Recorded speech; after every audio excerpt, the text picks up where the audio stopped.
নমস্কার বন্ধুরা, আমি মধুস্মিতা। আমার চ্যানেলে আপনাদের সকলকে জানাই স্বাগত। বন্ধুরা, কেমন আছেন? আশা করছি সবাই ভালো আছেন, সুস্থ আছেন। তো এই বৃষ্টি ভেজা দুপুরে আজকে বানিয়ে নিলাম গরম গরম খিচুড়ির সাথে গরম গরম ইলিশ মাছ ভাজা, সাথে আছে ইলিশ মাছের মাথা আর তেল দিয়ে সব রকমের সবজি দিয়ে চচ্চড়ি। তো এদিকে আমি খিচুড়িটা বসিয়ে দিয়েছি মুগ ডাল, মসুর ডাল আর গোবিন্দভোগ চাল দিয়ে। আর এদিকে দেখুন আমি সবজি কেটে নিয়েছি, কুমড়ো, আলু, গাজর আর নিয়েছি একটা টমেটো। তো সেই সমস্ত সবজিগুলোকে ধুয়ে আমি দিয়ে দিলাম খিচুড়ির মধ্যে। বেশ একটুখানি আমি মিশিয়ে নিচ্ছি। তারপরে আমি দিয়ে দেবো পরিমাণ মতো নুন। নুনটা একটু বুঝে সুঝে দিতে হবে। তো চলুন এরপর নুনটা আমি দিয়ে দিই। আর দেখুন পাশে রেখেছি ইলিশ মাছ। আজকে যেহেতু বৃষ্টি হচ্ছে না, সারা দিন বৃষ্টি হচ্ছে, 2-3 দিন ধরে পুরো টানা বৃষ্টি হয়ে যাচ্ছে। তাই আজকে রবিবার, তাই ভাবলাম আজকে আর ভাত বানাবো না, খিচুড়ির সাথে এইরকম গরম গরম একটুখানি ইলিশ মাছ ভেজে নিই, তার সাথে একটুখানি চচ্চড়ি। আর কালকে টমেটোর চাটনি বানিয়েছিলাম, চাটনিটা আছে। তো তাই দিয়ে আজকে দুপুরবেলা আমরা খাওয়া দাওয়া করব। তো চলুন প্রথমে আমি ইলিশ মাছে একটুখানি নুন হলুদ দিয়ে দিই, তারপরে মেখে রেখে দিই। আর যে দুটো ইলিশ মাছের মাথা আছে না, সেই মাথাটা দিয়েই আজকে চচ্চড়ি বানাবো। আর চচ্চড়ির জন্য সবজিটা আমি অলরেডি কেটে রেখে দিয়েছি। আলু দিয়েছি, কচু, তারপরে বেগুন, কাঁচকলা, কুমড়ো আর কি দিলাম, এইসবই দিয়ে মোটামুটি আমি মানে বাড়িতে যা যা ছিল সে সমস্ত কিছু দিয়ে আমি সবজিগুলো কেটে রেখেছি। ভাবলাম আগে ইলিশ মাছের নুন হলুদটা মেখে নিই, তারপরে আমি সবজিগুলো ধুয়ে নেবো। আর ইলিশ মাছের তেলেও একটুখানি নুন হলুদ দিয়ে দিলাম আর মেখে এই যে রেখে দিলাম। দেখুন সমস্ত মাছে নুন হলুদ মেখে নিয়েছি আর অনেকগুলো পিস হয়েছে। ছোট ছোট ইলিশ মাছ তো, আর ইলিশ মাছটা বেশ মানে স্বাদও ছিল খেতে। এই যে দেখুন, আর যে সবজিগুলো আমি কেটে নিয়েছিলাম সেই সবজিগুলোকে আমি ধুয়ে নিয়েছি, জল ঝরাতে রেখেও দিলাম। চলুন এরপর রান্নাগুলো বসাই। আর ওইদিকে কিন্তু অলরেডি খিচুড়িটা আমার হয়ে গেছে। আর কড়াইটা গরম করতে বসিয়ে দিলাম। কড়াই গরম হলে তারপরে সরষের তেলটা গরম করে জিরে আর শুকনো লঙ্কাটা ভেজে ফোড়ন দিয়ে দেবো খিচুড়িতে। তারপরে আমি এই মাছের রান্নাগুলো করব। আচ্ছা, চচ্চড়ির জন্য যে সবজিগুলো কেটে রেখেছি না, তাতে আমি 4-5টা কাঁচা লঙ্কাও চিড়ে দিয়ে দিয়েছি। পরে আর কাঁচা লঙ্কাটা দিতে লাগবে না, তাই জন্য। এত জোরে জোরে বাইরে বৃষ্টি পড়ছে, তাই আজকে আর মানে ভাত খেতে একদমই মন চাইলো না। পুরো যেন আকাশটা পুরো অন্ধকার করে রেখেছে, একদমই ভালো লাগছে না। আর কি ঠান্ডা ঠান্ডা লাগছে জানেন। তাই ভাবলাম এই বৃষ্টি ভেজা দুপুর সাথে একটুখানি গরম গরম খিচুড়ি বানিয়ে ফেলি, আর সাথে ইলিশ মাছ ভাজা আর ইলিশ মাছের মাথা আর তেল দিয়ে চচ্চড়ি। আসলে শুধু প্ল্যান করেছিলাম খিচুড়ির সাথে খালি ইলিশ মাছটা ভাজা করতাম। তারপরে ভাবলাম না, একটুখানি চচ্চড়ি বানিয়ে নিই, তাহলে খাওয়া হয়ে যাবে। তাই একটুখানি বানিয়ে নিলাম, আর হাতে যেহেতু একটুখানি সময় ছিল, তাই জন্যই বানিয়ে ফেললাম। তো এই দিয়ে দেখুন খিচুড়িটা হয়ে গেছে, বেশি পাতলা করিনি, একটুখানি শক্ত শক্ত মানে শুকনো শুকনো করে রেখেছি।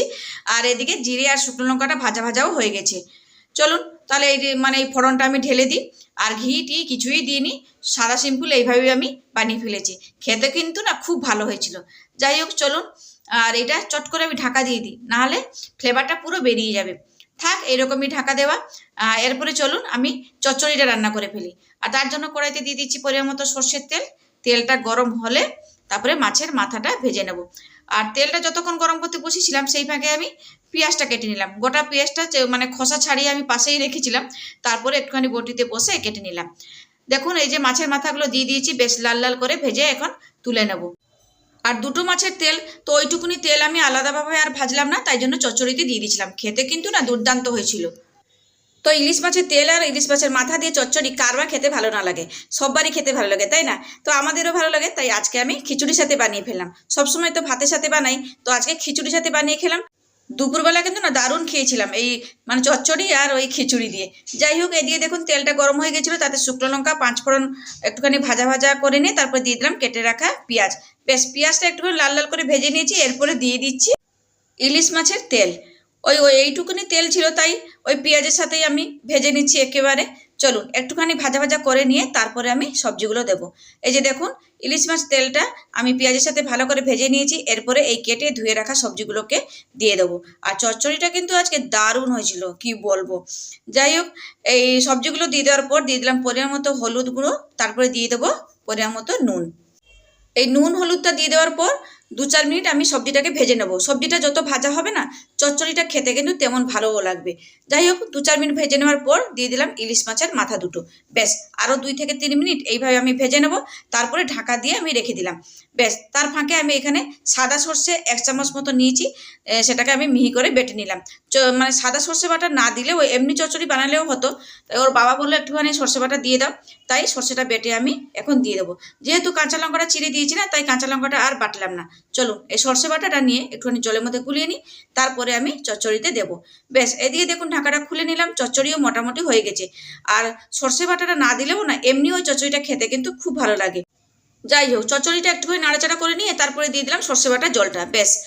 আর 2-4 মিনিট এইভাবে আমি একটু নাড়াচাড়া করে নেবো যতক্ষণ না এই জলটা শুকোচ্ছে। জলটা ভালো করে শুকিয়ে নিয়ে তারপরে আমি নামিয়ে ফেলবো। তো ইলিশ মাছের মাথা আর তেল দিয়ে চচ্চড়িটা মোটামুটি হয়ে গেছে। আর 2 থেকে 3 মিনিট আমি একটুখানি ঢাকা দিয়ে রেখে দেবো, তাহলে যে এক্সট্রা জলটা আছে না সেই জলটা শুকিয়ে যাবে। এই যে দেখুন, চচ্চড়ি পুরোপুরি আমার রেডি হয়ে গেছে, আর নিচের দিকে একটুখানি পোড়া পোড়াও লেগেও গেছে। চলুন এরপরে চচ্চড়িটা আমি বাটিতে ঢেলে নিই। আর এই যে কড়াইতে যে লেগে আছে না, সেটাকে আমি চেঁচে আমি নিয়ে নেবো। এটা কিন্তু খেতে কিন্তু বেশ লাগে, তাই না? কিছু নষ্ট করা যাবে না, যেহেতু ইলিশ মাছ তেল আর ইলিশ মাছের মাথা। যাই হোক, এই যে দেখুন, গরম গরম ইলিশ মাছের মাথা আর তেল দিয়ে চচ্চড়ি পুরোপুরি রেডি। তো খিচুড়ি আর ইলিশ মাছের চচ্চড়ি, মানে ইলিশ মাছের মাথা আর তেলের চচ্চড়ি তো পুরোপুরি রেডি করে রেখে দিয়েছি। এরপরে আমি এই ইলিশ মাছগুলোকে ভেজে নেব। আর কড়াইতে দিয়ে দিয়েছি অল্প একটুখানি সর্ষের তেল। কেন বলুন তো? যেহেতু ইলিশ মাছ থেকে তেল বেরোবে, তাই জন্য। যাই হোক, সব মাছগুলো আমি তেলের মধ্যে দিয়ে দিলাম, বেশ একটুখানি মানে খুন্তি দিয়ে কড়াইটা আমি এভাবে নাড়িয়ে দিলাম, যাতে মাছগুলো লেগে লেগে না যায়। এই যে দেখুন, সমস্ত মাছগুলো আমি লাল করে পুরো ভেজে নিয়েছি, আর কতটা তেল বেরিয়েছে। যাই হোক, চলুন এরপরে ভাজা মাছগুলোকে আমি তুলে নিই। পুরো যেন ছাকা তেলে মাছ ভাজা হলে যেমন হয় সেই রকমই হয়েছে। আর রান্নাঘরটা পুরো না ইলিশ মাছের গন্ধতে পুরো মহমহ করে যাচ্ছিল। চলুন এরপরে খিচুড়িটা বাড়বো। তার আগে এই যে দেখুন, কড়াইতে কতটা মানে ইলিশ মাছের তেলটা রয়েছে না, সেই তেলটাকে ভাতের সাথে খেতে ভালো লাগে, কিন্তু আমি আজকে না একটুখানি খিচুড়ির সাথে নিয়ে খেয়েছিলাম। দারুণ লাগছিল খেতে। আপনারা একবার ওই ইলিশ মাছের ভাজা তেল নিয়ে খিচুড়িতে খাবেন, খুব ভালো লাগে কিন্তু। এই যে দেখুন, এদিকে খিচুড়ি তো হয়ে গেছে, চলুন থালার মধ্যে বেড়ে নিই। তার আগে একটুখানি আমি মিশিয়ে নিচ্ছি। তো বন্ধুরা, আজকের এই বৃষ্টি ভেজা দুপুর, সাথে এই গরম গরম খিচুড়ি আর ইলিশ মাছ ভাজা আর ইলিশ মাছের মাথা আর তেল দিয়ে চচ্চড়িটা আপনাদের কেমন লাগলো অবশ্যই কিন্তু কমেন্টস করে জানাবেন। কমেন্টস করতে কিন্তু ভুলবেন না।